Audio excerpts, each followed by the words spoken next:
ফিরিয়ে দাও, ফিরিয়ে দাও মা গো। আমার যে ধন ছয় বেটাকে ফিরিয়ে দাও। আমি থেকে লুকিয়ে গোপনে আমার কত মেরেছি। কেন তুমি আমার বাচ্চাদের কেড়ে নিলে মা? জবাব দাও, জবাব দাও। আজ তুমি যদি আমার কথায় জবাব না দাও, তোমার পায়ের মাথা ফুটে মারে বেড়ার বিসর্জন দেবে।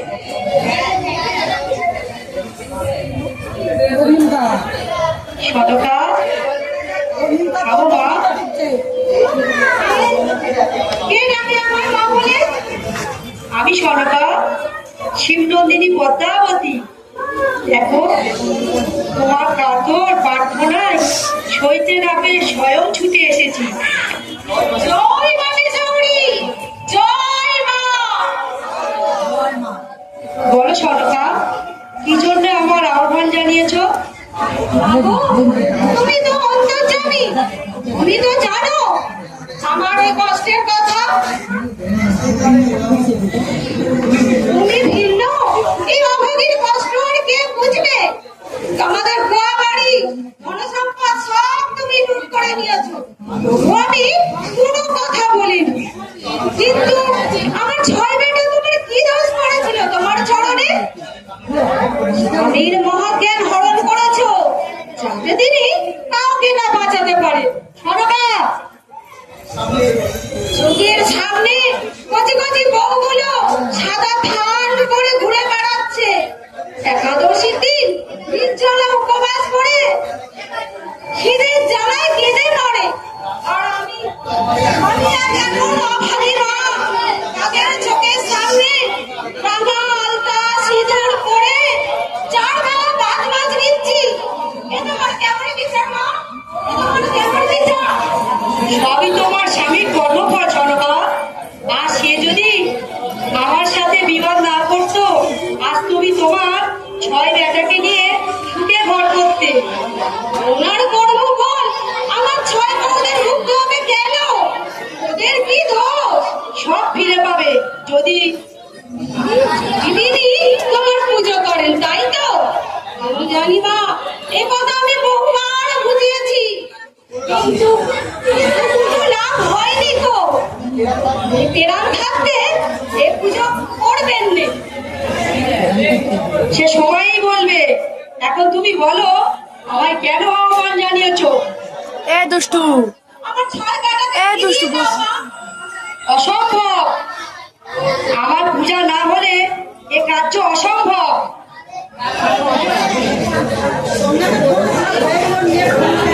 তবে আমি তোমায় একটু পুত্র বর দিলাম। আগামী দিনে তুমি একটি সুপুত্রের জন্ম দেবে, তার নাম হবে লক্ষিন্দর। না না না, আমার আর যন্ত্রণা বাড়েও না। অনেকে হারিয়েছি, এই বয়সে আমি আর যন্ত্রণা সহ্য করতে পারবো না। বিশ্বাস রাখো আমার ওপর, এই পুত্র চাঁদকে মায়াই বাঁধবে আর আমার কাজেও আসবে। তবে তার বরটা সে যেন দীর্ঘায়ু হয় না, তাকে আমি পঞ্চম বছরে কেড়ে নেবো। তবে বরটা তার বউ যেন পাকা মাথায় সিঁদুর পরে, তাকে আমি 18 বছরে বিবাহের দিন কেড়ে নেবো। আর যদি বিবাহই না দিই, তবে তার দীর্ঘায়ু হবে। জন্ম মৃত্যু বিবাহ বলতে পারে বড়া হোক। যদি বিবাহই না দিই, তাহলে তো সে দীর্ঘায়ু পাবে। ঠিক ঠিক, সে ছেলের আমি বিবাহই দেবো না। সেটা সময় বিচার করবে। পুত্রবতী হও সনকা। চলে যাও না মা, চলে যাও না, চলে যাও। আমার হারানো বেটাটা কি আর ফিরবে রে? সনকা, কি করছো তুমি লুকিয়ে লুকিয়ে? কাকে পূজা করছো? আপনি এখানে? আমি আমি তোমাকে বারংবার নিষেধ করেছি। ওই ওই ওই চেন্নাই পূজা তুমি করবে না। স্বামী, ওই কানি আমার সব কিছু কেড়ে নিয়েছে। একে একে একে একে আমার ছয় পুত্র, আমার মহাজ্ঞান ধন্বন্তরী শঙ্কু সবাইকেও কেড়ে নিয়েছে। শুধুমাত্র আপনার জেদের জন্য। সরকার হ্যাঁ হ্যাঁ, শুধুমাত্র আপনার জেদের জন্য। একবারটি যদি মা মনসার পুজো করতেন, তাহলে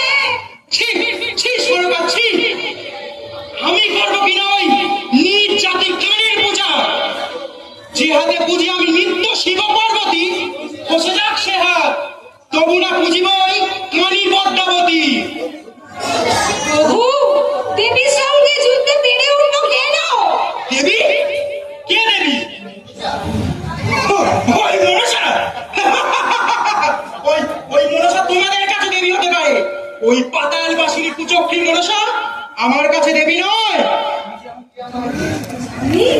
নিজে আমাদের আগে একটি পুত্র বর দিয়েছে, যাতে আবার আমাদের বুক থেকে কেড়ে নিতে পারে, তাই তো? থাকো থাকো তুমি তোমার পুত্রদের নিয়ে।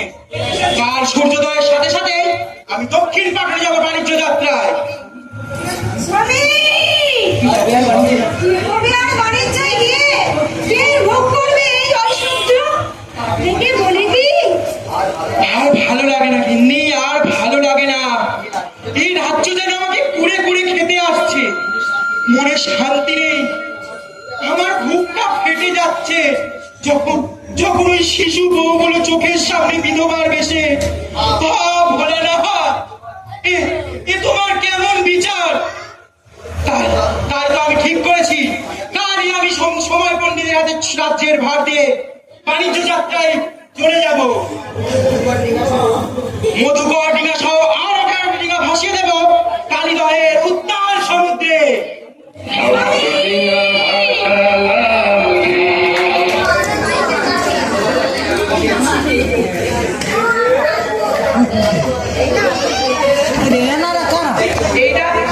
এটা কি হইল নয়? আমার মতো পছন্দ এর থেকে আর বেশি হইতে পারে বই কি সরে ওর জায়গাটা সরে না আমি কি আর বাকি রাস্তায় খাড়া আছি? জন্মকালে আমি কি তার সরতে খাই না? ই বেগু আমার সাথে কইতাছি সারা তোর বাপ সারা সারা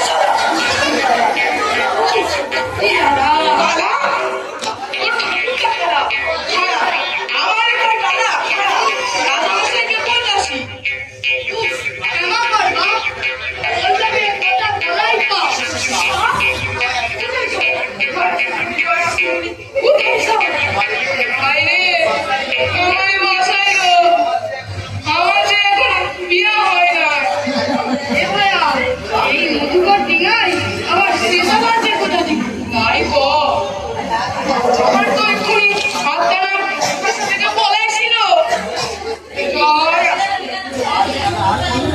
আজ টানা 8 বছর বউটারে দেখি না, না জানি গোলাপান কতই না বড় হইছে। আমার ময়নাও না জানি করি না।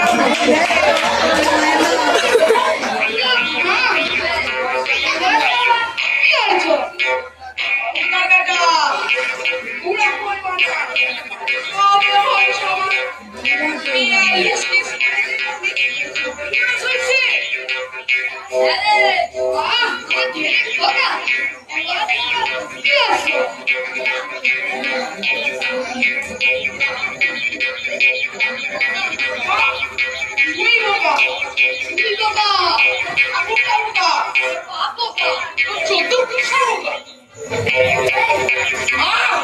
কি হচ্ছে কি? চিংড়ি মাছের বাজার বসানি নাকি? এত এত কোলাহল কিসে? এই শালা বলে মেঘে মেঘে বলা বেলা অনেক হলো, এবার পূজার আয়োজন কর।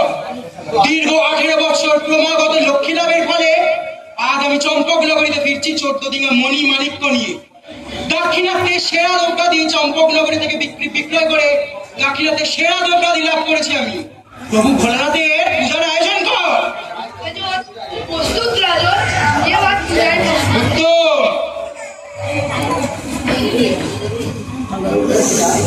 হে পিতা, আপনার কৃপা ফলস্বরূপ আমি আজ প্রভূত লাভের মুখ দেখেছি। চম্পকনগরী দ্রব্যাদি দাক্ষিণাত্যে বিক্রি করে দাক্ষিণাত্যের সেরা দ্রব্যাদি আমি লাভ করেছি। আজ আমার 14 দিনের ধরে ধরে মুনি মানিক্য সব কিছু সজ্জিত। আশীর্বাদ করো প্রভু, আমি যেন নির্বিঘ্নে সবকিছু নিয়ে চম্পকনগরী ফিরতে পারি।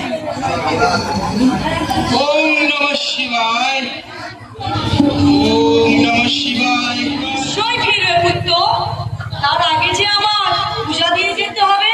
কে কে এসেছিস? আমি শিবকন্যা পদ্মাবতী। ও তুই কানি আবার আবার এসেছিস দীর্ঘ 18 বছর পর। সবকিছু খেয়েও তোর শান্তি হয়নি তাই তো? তবে তবে নে এবার আমাকে খা, তবুও আমি তোর পূজা করবো না। পূজা করবে না? না, কখনোই না। তবে দেখো, এবার তোমার ডোবাবো পূজাই বাণিজ্য, টিয়া ছুটি, ভীমাঙ্গ, বরুণ দেব, পবন দেব, সবাই হোক। না, শয়তানি শয়তানি কুচক্রী, আমার এত স্বাধীন পত্র বস্তু ধুলো বোঝায় নৌকা, তুই ছি, তুই দেবী? মাঝি মাঝি সামাল দাও। কি কি ভেবেছিস এইভাবে তুই আমাকে দমন করবি? আমি চার সালাগন, আমাকে দমিয়ে রাখা এত সোজা নয়। এবারে ডোবাবো তোমার অজয়, টিয়া ছুটি, সবল।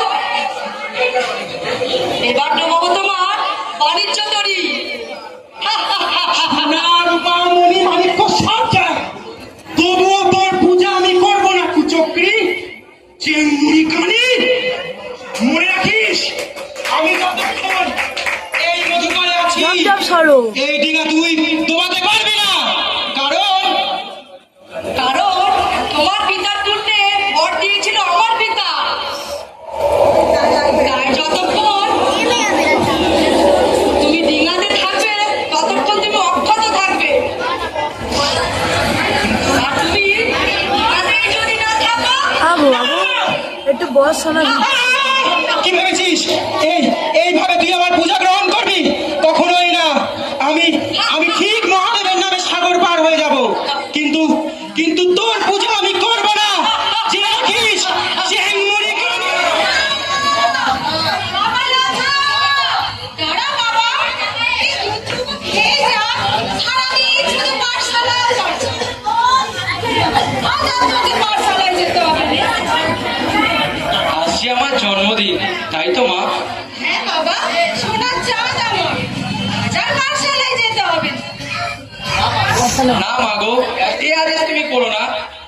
আজ যে গুরুমশাই বলেছেন কাব্য শাস্ত্র নীতিশাস্ত্রী, আজ আমি পারদর্শী হয়ে যাব।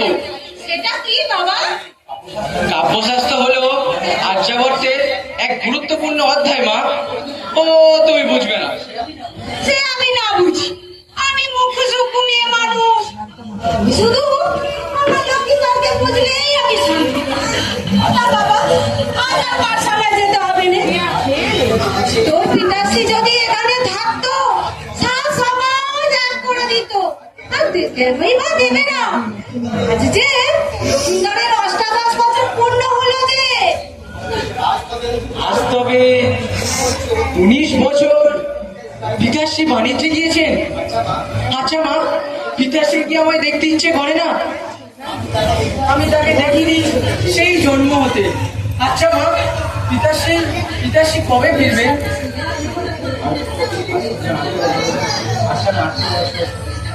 আজ টানা 18 বছর বাবা বাণিজ্যে গিয়েছেন। আমার আমার পিতাশ্রীকে দেখতে ইচ্ছে করছে।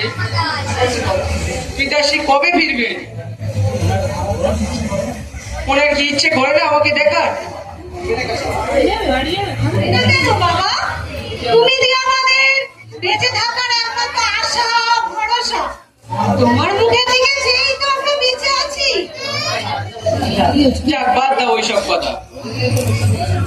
জানো মা, আজ গুরুমশাই বলেছেন আর কিছুদিনের মধ্যে আমি কাব্য শাস্ত্র নীতিশাস্ত্রী অর্থনীতি ভূগোলে গণিতে ইতিহাসে সবকিছুই পারদর্শী হয়ে যাব। খুব ভালো বাবা, বীর ভাই হও। বাইরে একটু হইচই কিসের?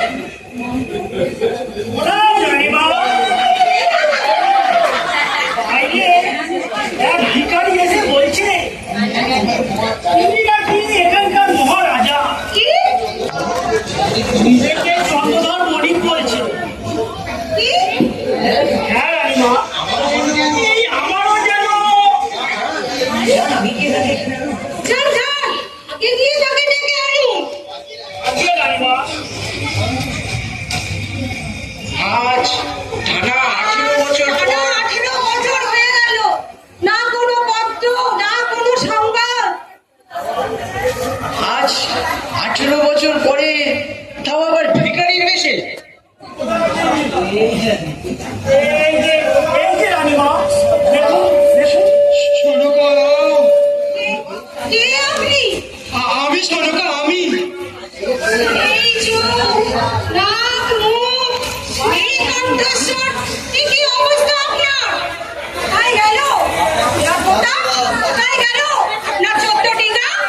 সব গেছে সনকা, সব গেছে। ওই ওই কুচক্রি আমার সব কিছু কেড়ে নিয়েছে। গোবর পূজা আমি করিনি, আজ আজ তাই আজ আমি পথের কাঙাল। ইনি তোমার পিতাশ্রী, সেই চন্দ্রগড়ের রাজা চন্দ্রধর বণিক। এটা সে কি বলছো সনকা? সে আমাদের পুত্র, যার জন্মের আগে আমি চলে গিয়েছিলাম বাণিজ্যে। মহেশ্বর, একদিন একদিন ওই কানি আমার সব কেড়ে নিল। আজ আজ তুমি আমার সাথে আসলে সব ফিরিয়ে দিয়েছো। সত্যি বলো না। লক্ষ্মীন্দর, জানো সনকা, আজ আজ যেন আমার নতুন করে আবার বাঁচতে ইচ্ছা করছে। তা সনকা, আমাদের পুত্রের বিবাহ দিয়েছো? না, কেন সনকা? আমি ওর বিয়ে দেবনি। লক্ষায়ের বিয়ে যদি দিই, তাহলে তার জীবন সংশয় হবে। সনকা, ভরসা রাখো সনকা, ভরসা রাখো। প্রভু ভোলানাথের আশীর্বাদে সব কিছু হবে। আমি লখায়ের জন্য লৌহ বাসন নির্মাণ করে দেব। সেই নিশ্চিদ্র বাসনে একটা সর্ব কেন একটা কেশও বলতে পারবে না। কিন্তু প্রভু, আর কোনো কিন্তু নয়। ঘটক মশাই, আপনি পাত্রী দেখার ব্যবস্থা করুন। আমি আমার 7 রাজার ধন এক মানিক লক্ষিন্দরের বিবাহ দেব।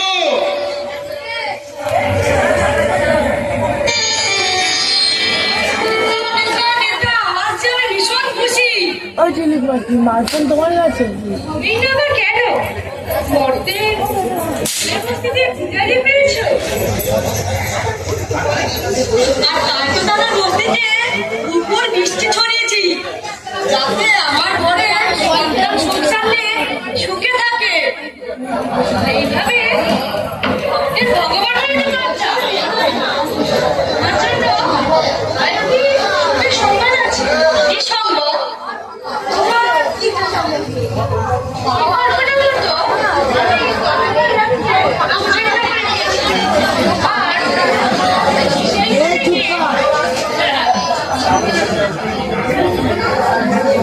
সেখানে গিয়ে এমনকি সবাই দেখলাম বিষণ্ণ দেখালে আমেরিকার হিটলারের সঙ্গে প্রফেসরের সম্পর্কে আসা ছিল। জলময় জলে তার দেখা হবে তার প্রিয়র সাথে ভাষা পরিকল্পনা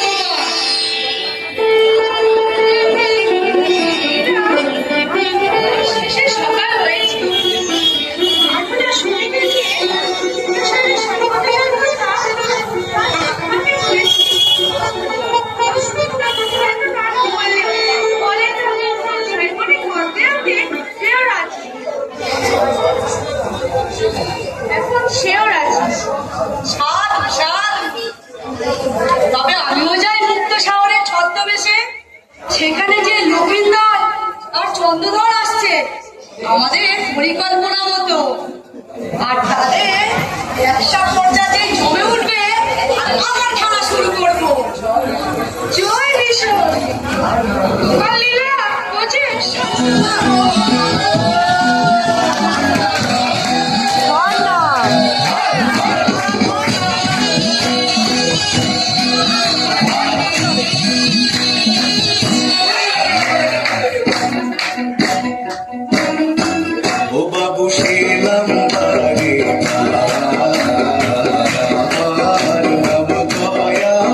পঙ্খী ধরি মোরা পঙ্খী বেচা খাই মোদের সুখের সীমানায় মোদের সাথের বণিকের মোরা করি বেকার মোদের সাথের বণিকের মোরা করি বেকার ও বাবু সেলাম বাড়ি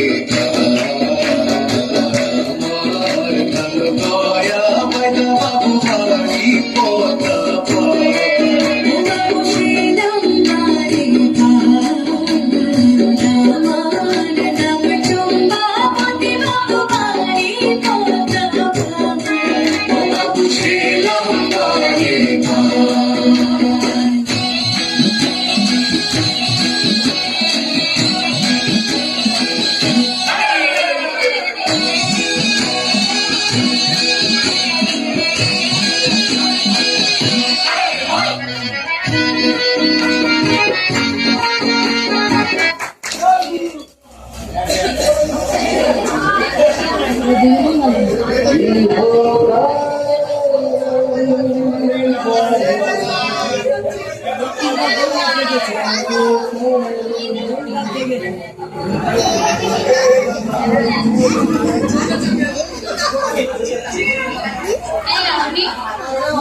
চম্পকনগরের যুবরা লক্ষিন্দর বণিক আর এটা বণিক শ্রেষ্ঠ চাঁদ সদাগর।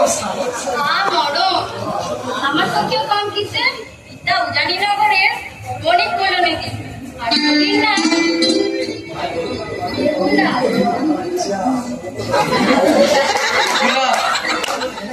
যেন যেন কত জনমের দেখা, কত জনমের পরিচয়,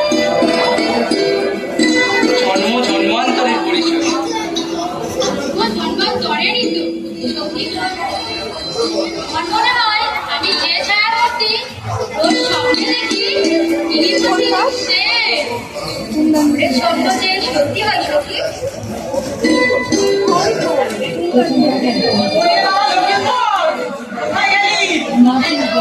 হ্যাঁ বিলাসী যায়। এই যাচ্ছি মহারাজ, এখানে এক কন্যারত্নের সন্ধান পেয়েছি।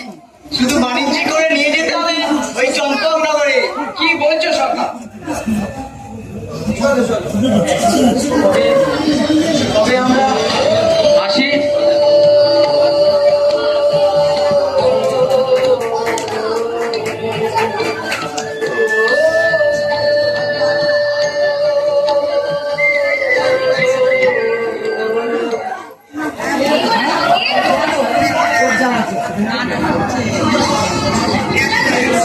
সেখানে গিয়ে আসলে সত্যি এখানে যে আমি আমার জীবন দেখতে পেরেছি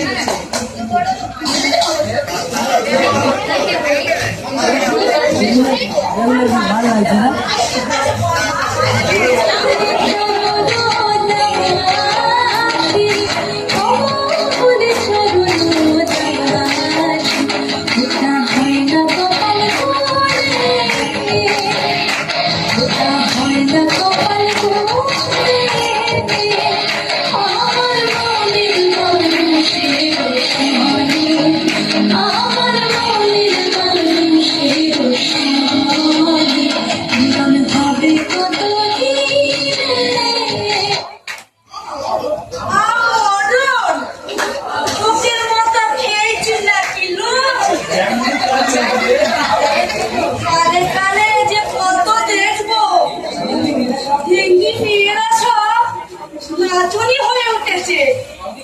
আমাকে ক্ষমা করে দাও বুড়িমা, আমি খেয়াল করিনি। আমি তারপরে কেন রেল পুরুষ দেখলেই যে গা পালকি দিয়ে ওঠে যার জন্যে আমাকে তুই পদাঘাত করলি, ইয়ে রাতে তুই না, এ তুমি কি বলে গেলে? এ তুমি কি বলে গেলে? আমার স্বপ্ন তো সত্যি আমার আগেই ভেঙে গেল সত্যি। কি বলছিস কি? এক কর্তা, যেই না মেয়েটিকে পথে দেখেছে, সখা আমার চোখের পলক ফেলে না, আর সারাদিন শুধু তারই কথা চোখে চলেছে। তা মেয়েটির ঠিকানা কিছু বলেছে? না মানে কোন বংশে? হ্যাঁ, এই উজানি নগরেই বাস, আর পিতা সাহেব উনি। উত্তর আমার কাছেও ঘটক সেই সংবাদই দিয়েছিল। আর আর আমি কাল প্রত্যুষেই যাব সাহেব বণিকের বাসায় বিবাহের প্রস্তাব নিয়ে। তাহলে কালই সব ঠিকঠাক হয়ে যাবে কথা। রসো রসো, কাল আমি বিবাহের প্রস্তাব দেব। এবার এটা ভেবেও দেখতে হবে যে তারা সেই প্রস্তাবে রাজি কিনা। এর আগে কত মেয়ে যে হেরে গেল, দেখা যাক বেহুলা বউঠান পারে কিনা। হ্যাঁ, মেয়েকে ভালো করে পরীক্ষা করে দেখে নিতে হবে না সে আমার লখায়ে যোগ্য কিনা। প্রথমে লৌহকলায় সিদ্ধ, তারপর মৃত শৈলমার জীবনও। এই পরীক্ষায় উত্তীর্ণ হলে তবেই না বিবাহ। দেখা যাক বেহুলা বউঠান দেখি পারে কিনা। বেহুলা মা পারে কিনা।